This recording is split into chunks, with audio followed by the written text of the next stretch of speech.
First question, where in France have you gone to? On ticket.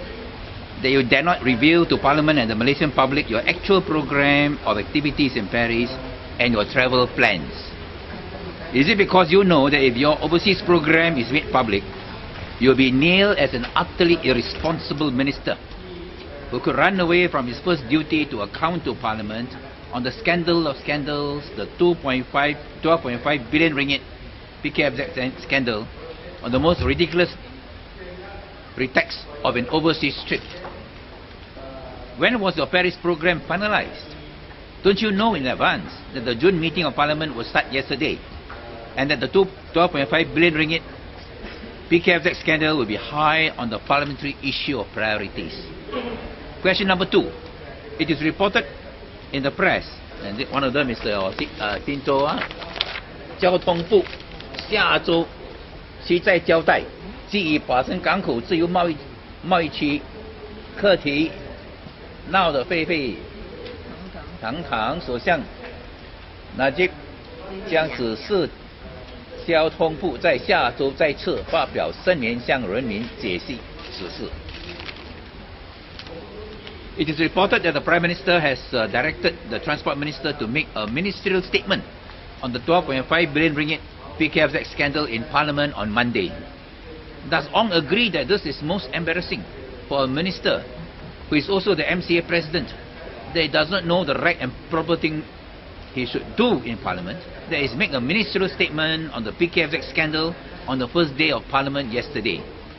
This must be the first time in the history of MCA where the MCA President has to be directed by the Prime Minister, who is also the UMNO President, to make a ministerial statement in Parliament. How embarrassing indeed.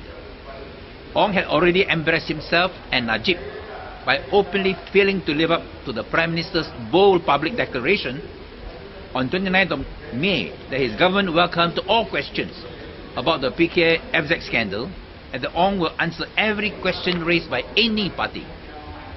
I had asked whether Ong will ensure that his ministerial statement will be followed by a one-day debate, but there has been thunderous silence from him.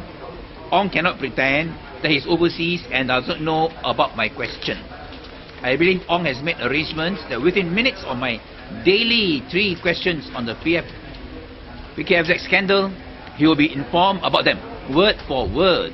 As in this era of instant communications, information travels at the speed of light.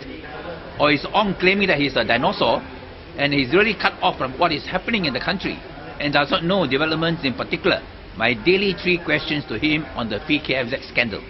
Question number 3. Is Ong prepared to appear before the Public Accounts Committee, the PAC, to answer all queries about the PKFZ scandal, to set the example to all cabinet ministers that they must accept full and final responsibility for their respective ministries, a common feature in developed parliamentary democracies, where ministers have no problems in appearing before their PAC, but never done in Malaysia? If this is done by Ong, the 2 former transport ministers, Dr. Ling Leong Sik and Dr. Sri Chong Kong Choi, will be pressured to come forward to account for their roles, whether in the PAC or elsewhere, in the mother of all scandals of the 12.5 billion PKF scandal, which will be a major step in advancing the cause of accountability, transparency, integrity and good governance.